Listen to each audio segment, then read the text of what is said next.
Hello everyone, how's it going? I'm WoWcrendor and welcome back to World of Krendor, where I answer the questions you submit to me at twitter.com/WoWcrendor and facebook.com/Krendor. I'm also going to take a couple questions from reddit.com/r/WoWcrendor because there are a lot of people going over there now, and I know TB uses his Reddit a lot to interact with people, and it forms a nice little community there, so I figured, why not?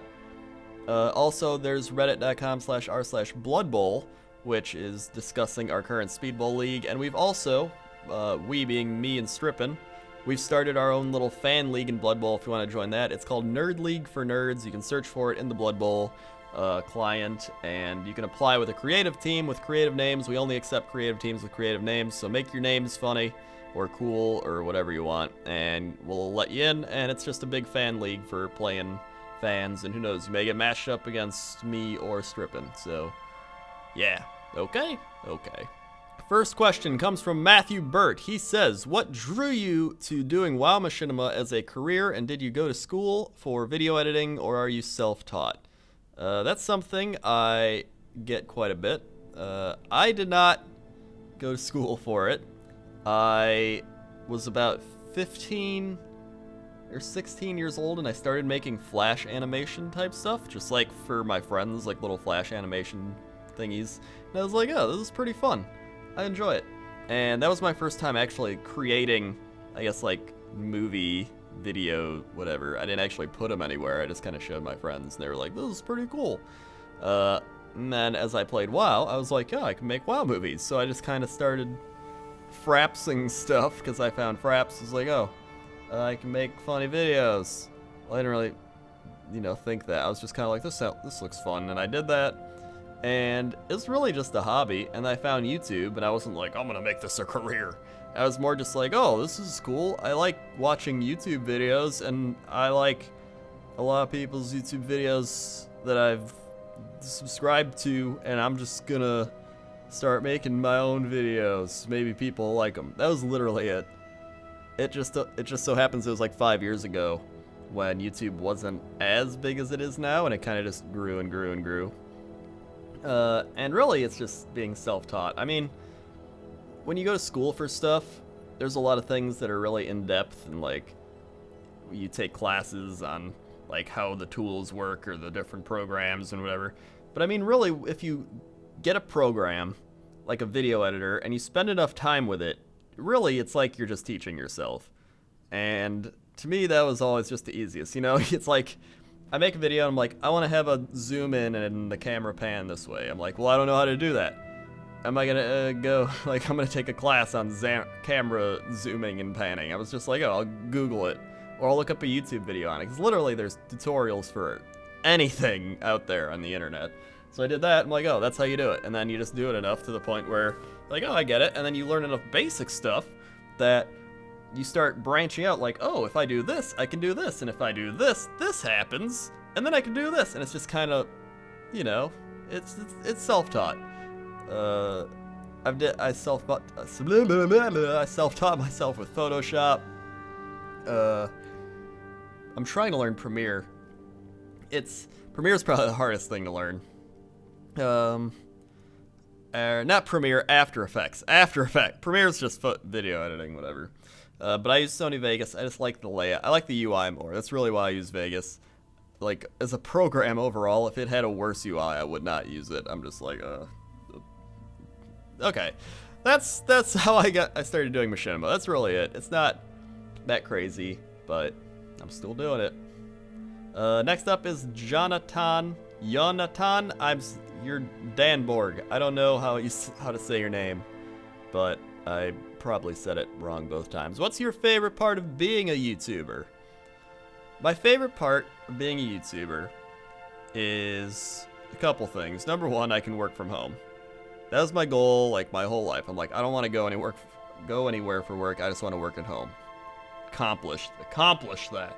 So, I mean, so many people spend so much time in traffic commuting every day, and it's just so nice to be able to just work from your home.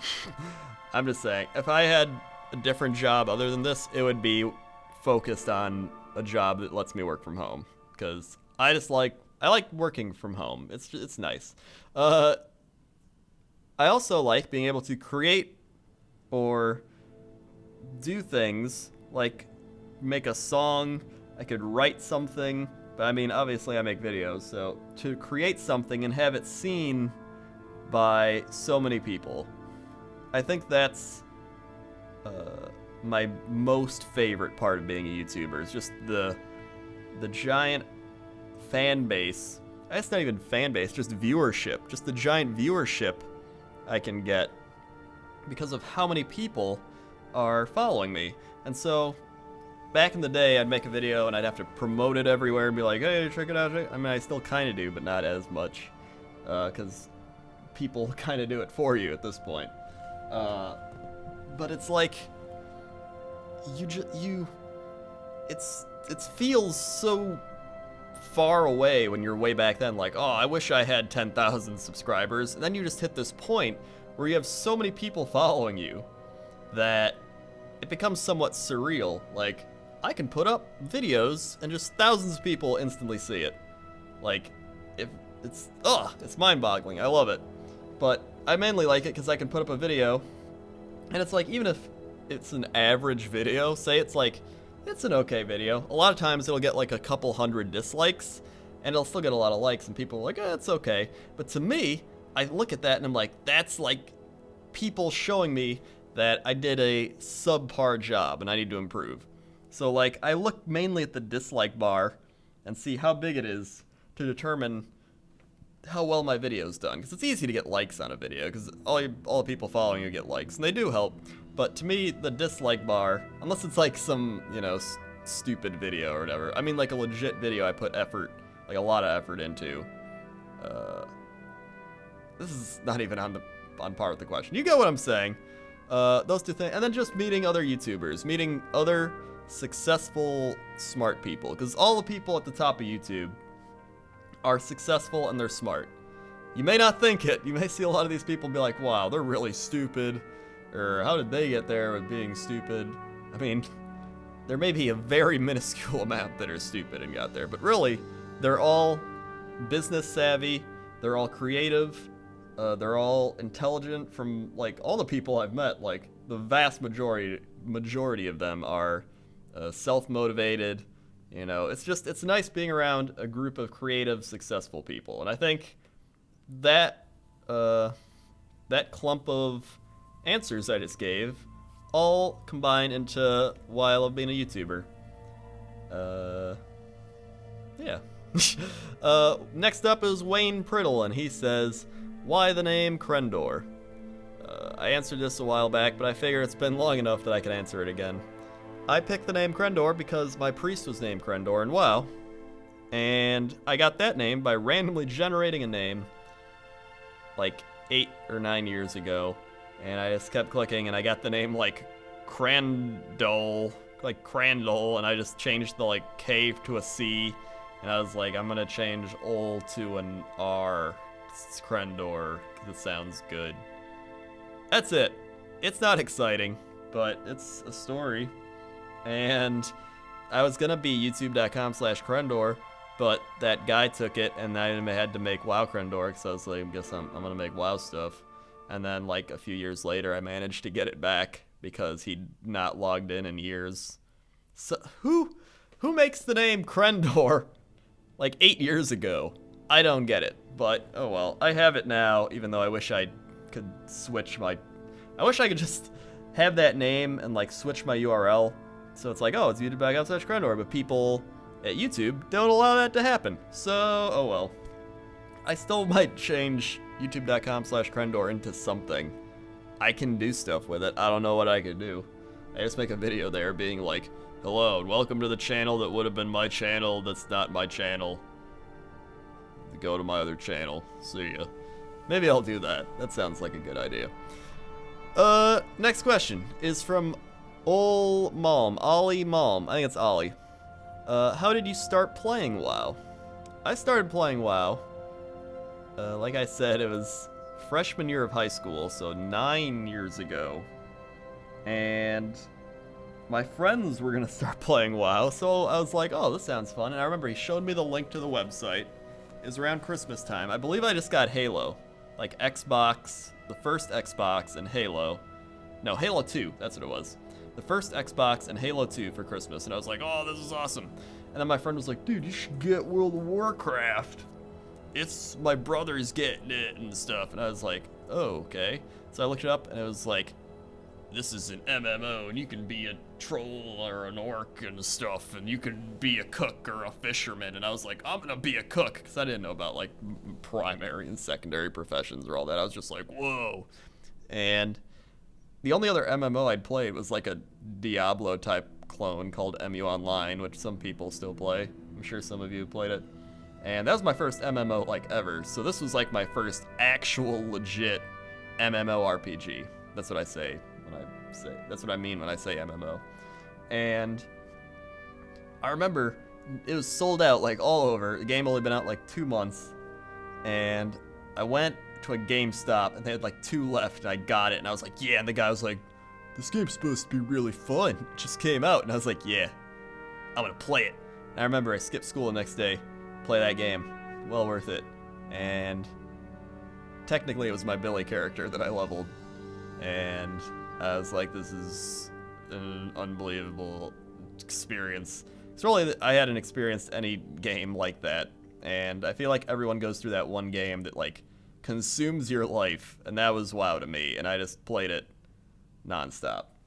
And that was vanilla WoW. And that's how I got into WoW. And I played with my friends and it was fun. And believe it or not, I've quit hundreds of times. I remember I quit at like level 30. I was like, oh, I'm bored. I can't level. I can't make gold. And I quit for like 3 or 4 months and played Star Wars Galaxies. So, yeah. Next up is Cruz Medina. And they say, hi, WoWcrendor. What do you think the Packers must do to have success in 2014 season? I picked this question because I like sports. And some of you know that, some of you hate sports and are going to be like, Krendor, why'd you pick this question? Okay. So, I mean, you can just listen to me talk and like zone out or look at something else while I answer this. I'll try to make it quick. The Packers are a team in the National Football League that play football that isn't like non-American football. It's American football because I don't know why they call it football here. They don't really play with their feet. Either way, the Packers are my favorite team. So this season they made the playoffs and they lost. What do they got to do? They need safety help. Their safeties suck. Ever since Nick Collins left, not the same. Aaron Rodgers quarterback, that's good. You don't need that. That's like the most important thing. They got Lacey now at running back. He's good. You got offensive line's okay. They need some better offensive linemen, but you can wait before addressing the other issues for that. Like get someone in the late parts of the draft and then maybe sign a couple free agents or something. You know, they can address it. It'll be fine. Bulaga comes back too. Wide receivers is pretty good. I don't really think you need help there. Maybe they need like one more. I think James Jones is gone, so they might need to get someone, but I don't think that'll be an issue either. They can probably find someone that wants to be a Packer because it's Aaron Rodgers and he's going to throw to you. So, I mean, then on defense, defensive line sucks. Raji was awful this year. Get rid of him. He's a free agent. They need a better pass rush. Clay Matthews couldn't do it all by his own. He broke his thumb. He'll be back. They need linebackers. Top 3 rounds of the draft a defensive lineman, a linebacker, because their linebackers are awful too, and a safety. Those 3 things are the most important. Then maybe pick up a corner, another linebacker, another defensive lineman. They just need to revamp their defense because it sucks. It's really bad. Linebacker is probably the worst though. They need linebackers so badly. And safeties. So they need like literally everything on defense. Offense will be fine as long as the defense can get turnovers and stop the other team from scoring. That's my opinion on that. I also play a lot of Madden and like to just simulate seasons and rebuild teams and play the draft and stuff. I don't even play the games, like actually play the games. I just like to simulate. I like sports management, okay? And then that's my opinion on that. I wrap up that. And finally, we have a question from Curtis Wilson who says, what inspires you to make your videos? And I was actually thinking about this the other day because you always hit these points where you're like, why am I making these videos? Or like, why did I get inspired? Because it's like, it's become so long. think of things that have happened in just 2 years. I've been doing this 5 years. That's a long time. A lot of things have changed. So what inspires me?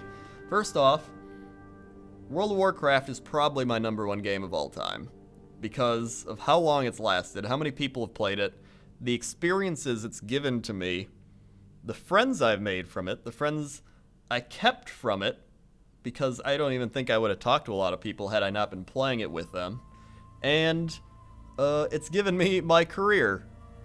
And all those things combined, that would make it my #1 game, and just for me personally. It doesn't have to be like the #1 game on, you know, it's just my personal feelings. It's my #1 game.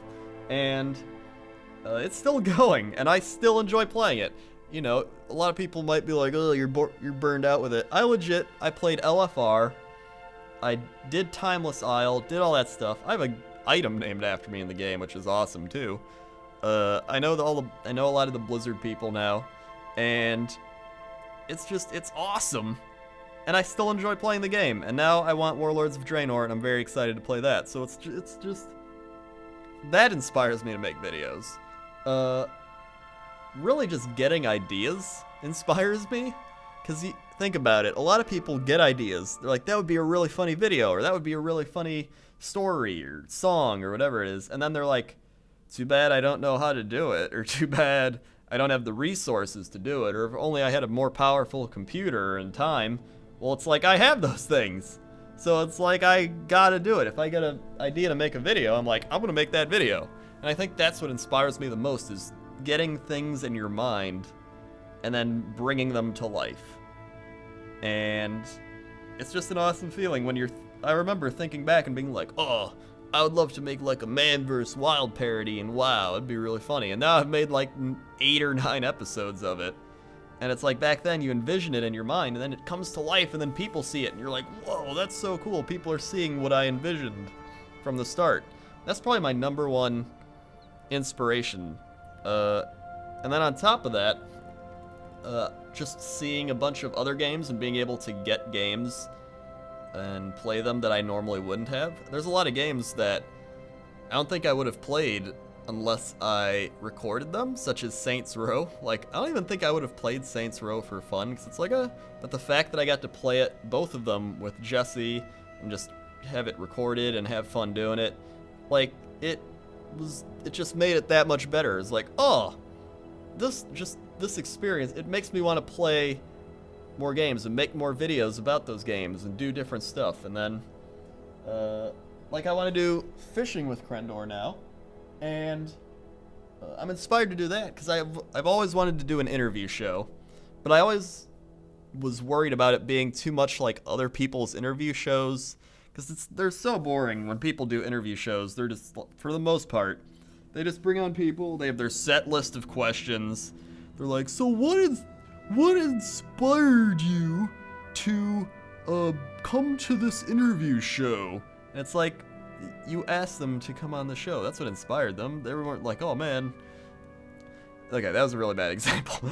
But usually it's just a boring set list of questions like, so your new movie, how's that make you feel? What's it like working with your coworker? Like, no, I want it to be like a chill environment. I want it to have my personal spin on it, and that's what I think fishing with Krendor will be. Even if they're not fishing with me, even if it's like I just got them on Skype or whatever, I think it'd still be fun, because it's just a nice, relaxing environment where you'd be like, hey, let's just go fishing, you know? Because, like, what do people do when they go fishing? They just kind of chill in their boat, and they just sit there for hours just with each other, and they're just kind of like, hey, let's talk about stuff. And I feel like that's the kind of atmosphere I want. And that inspires me too, just getting all those new concepts for videos, really, and doing those. Not just making my ideas, but making new concepts. And and I mean, really, I can do that with anyone. So, like, say I have Total Biscuit on this show, right? Most people are gonna be like, Total Biscuit, how do you feel about this game? You know, I'm just gonna be like, TB, how you doing today? How's it going? You like fishing? We're a fishing family here. And he'll probably be like, that's the stupidest thing I've ever heard. But you gotta bring out his true personality. And that's what I want on this show. I want to bring out the people's true personalities and just have, you know, I don't even want topics. I just want some generic topics, but wherever it goes, it goes. And that's my concept of non-content as well. Is just kind of it's just letting the content flow. That isn't actually content. I'm just on a rant right now. I don't even know. We're done. That's it for World of Krendor. If you want a question for the next World of Krendor next week, you can ask it on twitter.com/WoWcrendor, facebook.com/Krendor, and reddit.com/r/WoWcrendor. And check out the Blood Bowl Reddit, check out the Nerd League for Nerds, and yeah, that's it. Thank you for listening. Okay.